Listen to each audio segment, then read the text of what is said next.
चांदूर बाजार तालुक्यातील शेतकऱ्यांनी ताटवाटे आंदोलन करून शासनाने दिलेले 1750 रुपयांचे तुटपुंजे अनुदान तहसीलदारांच्या टेबलावर भिरकावत राज्य शासनाला परत केले। हे आंदोलन प्रहार तालुका अध्यक्ष प्रदीप बंड व दिनेश अमजरे यांच्या नेतृत्वाखाली करण्यात आले। यावेळी मोठ्या संख्येने शेतकरी व महिला कार्यकर्त्यांची उपस्थिती होती। आंदोलनादरम्यान शेतकऱ्यांनी शासनाविरुद्ध तीव्र घोषणाबाजी करून प्रचंड संताप व्यक्त केला। अमरावती जिल्ह्यात दैनंदिन पाणीपुरवठा आणि गळती दुरुस्तीच्या कामांसाठी नियुक्त मजुरांना मागील 3 महिन्यांपासून वेतन मिळालेले नाही।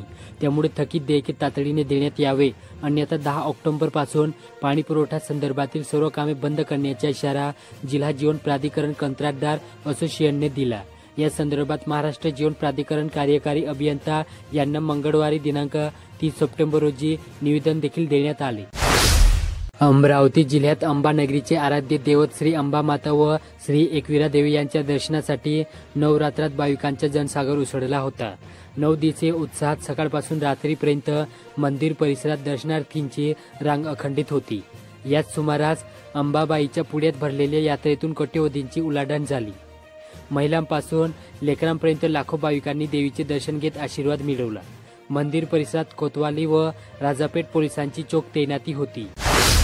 अमरावती जिल्ह्यात नवरात्रीच्या पावन पर्वावर दरवर्षीप्रमाणे यंदाही आमदार रवी राणा आणि भाजपा नेत्या व माजी खासदार नवनीत राणा या दाम्पत्याने शंकरनगरातील गंगा सावित्री निवासस्थान ते अंबामाता व एकविरा मातेच्या चरणी नमस्तक होण्यासाठी अनवाणी पायी महापदयात्रा काढली। या पदयात्रेत शेकडो भाविक सहभागी झाले होते। अमरावती जिल्ह्यात गेल्या काही दिवसांपासून मुसळधार पावसाने शेतकऱ्यांचे मोठे नुकसान केले। शेतात चहूकडे पाणीच पाणी असून पिकांची विदारक अवस्था झाली। या पार्श्वभूमीवर आमदार रवी राणा हे अधिकाऱ्यांसह थेट शेतांच्या बांधावर पोहोचले। त्यांनी बळीराजाची व्यथा जाणून घेत सरसकट ओला दुष्काळ जाहीर करण्यासाठी ठोसपणे भूमिका मांडणार असल्याची ग्वाही शेतकऱ्यांना दिली। यावेळेचा त्यांचा एक व्हिडिओ हा समाज माध्यमावर चांगलाच व्हायरल होत आहे। या व्हिडिओमध्ये ते तहसीलदारांना हाक देत सरसकट पंचनामा करण्याचे आदेश त्यांना देतात। अमरावती जिल्ह्यात अज्ञात वाहनाच्या धडकेत एका 45 वर्षीय गृहस्थांचा मृत्यू झाला। फुसदा ते शिराळा रोडवरील पेट्रोल पंपापुढे 30 सप्टेंबर रोजी ही घटना घडली। प्रमोद संतोष चोपडे वय 45 राहणार टेंबा तालुका अमरावती असे मृताचे नाव आहे। अमरावती जिल्ह्यात कर्जाचे हप्ते थकल्यामुळे बँकेने प्रथम वर्ग न्याय दंडाधिकाऱ्यांच्या आदेशाने एका मालमत्तेला सील लावले।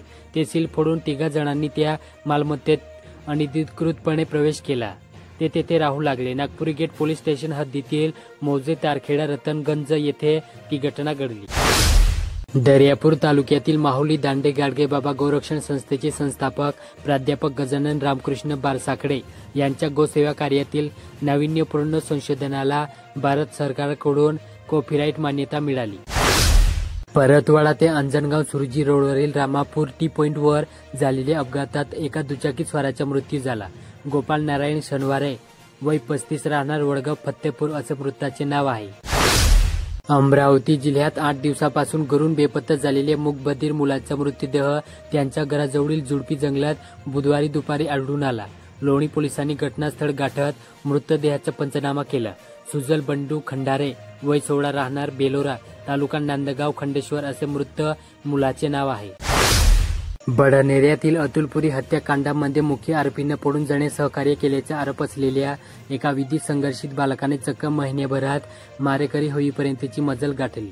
ज्या 2 विधी संघर्षित बालकांनी 24 सप्टेंबर रोजी मिलिंद लांड यांची चाकूने बसकून हत्या केली, त्यात पुरी हत्याकांडातील एकाचा थेट मारेकरी म्हणून सहभाग आहे। गेल्या 8 महिन्यात 65 बालकांचा गंभीर गुन्ह्यात सहभाग आढळला। ती बाल गुन्हेगारी समाजासाठी धोक्याची घंटा बनली आहे। येवदा पोलीस ठाण्याच्या वतीने शांतता समितीची बैठक ठाणेदार प्रफुल्ल गाडेकर व खुफिया विभागाचे पंकज नळकांडे यांच्या मार्गदर्शनात पार पडली। यावेळी बैठकीत विविध समस्यांवर चर्चा करण्यात आली। अमरावती जिल्हा परिषद सामान्य प्रशासन विभागाचे नवे उपमुख्य कार्यकारी अधिकारी म्हणून श्रीराम कुलकर्णी यांनी बुधवारी पदभार स्वीकारला। ते यापूर्वी विभागीय आयुक्त कार्यालयातील डेप्युटी सीईओ पदावर कार्यरत होते। अमरावतीत वैद्यकीय शिक्षण क्षेत्रात एक नवा टप्पा सुरू होत आहे। अलियाबाद वडद खंडेश्वर परिसरात 100 प्रवेश क्षमतेचे शासकीय वैद्यकीय महाविद्यालय आणि 430 खाटांचे रुग्णालय उभारले जाणार आहे। या प्रकल्पासाठी तब्बल 314 कोटी 89 लाख रुपयांची निविदा जाहीर करण्यात आली.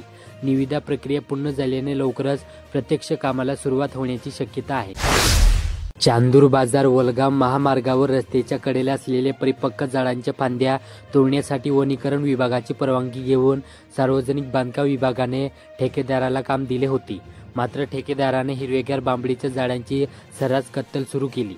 सार्वजनिक बांधकाम विभागाला याबाबत अनेकदा कल्पना देऊनही जाणीवपूर्वक दुर्लक्ष केले जात असून ठेकेदारावर कोणतीही कारवाई केली जात नाही.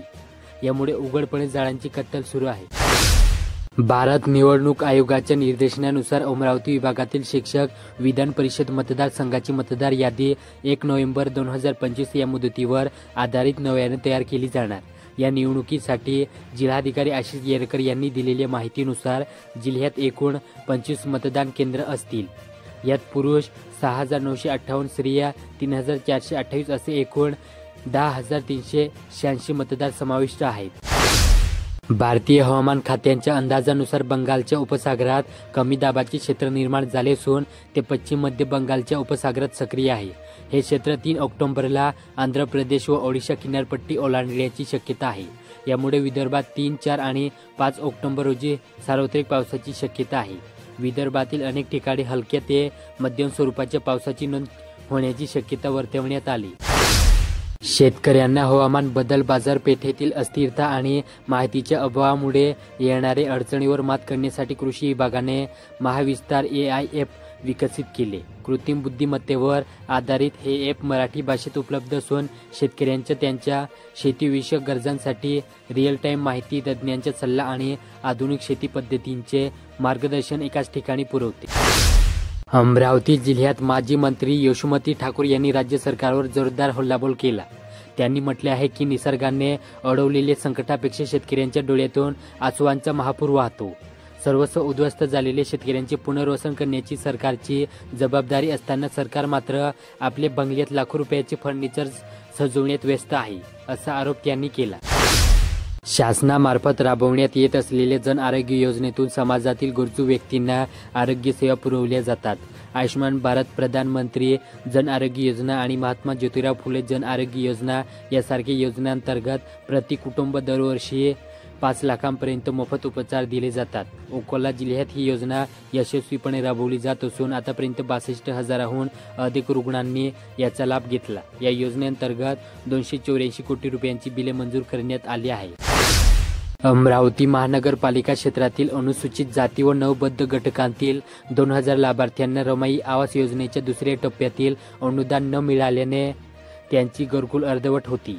या संदर्भात आमदार सुलभा संजय खडके यांनी सामाजिक न्याय मंत्री संजय शिरसाट यांना पत्र पाठवून 24.84 कोटींच्या निधीची मागणी केली होती. या मागणीवर मंत्री शिरसाट यांनी सकारात्मक भूमिका घेत पुढील 10 दिवसात निधी मंजूर करण्याचे आश्वासन दिले. अमरावती जिल्हा परिषदेसह पंचायत समितींच्या आरक्षणाची उत्सुकता संपणार आहे. राज्य निवडणूक आयोगाने दिलेल्या आदेशानुसार 13 ऑक्टोबर रोजी जिल्हा स्तरावर गटांची आणि त्याचवेळी पंचायत समिती स्तरावर गणांची आरक्षण सडक काढण्यात येणार. यापूर्वी ग्रामविकास विभागाच्या 12 जूनच्या आदेशान्वये जिल्हा परिषदेचे 59 गट व पंचायत समितीचे 118 गण निश्चित करण्यात आले होते. गण गटांची प्रभाग रचना 22 ऑगस्टला अंतिम झाली असून आता मतदार यादींचा कार्यक्रमही जाहीर करण्यात आला.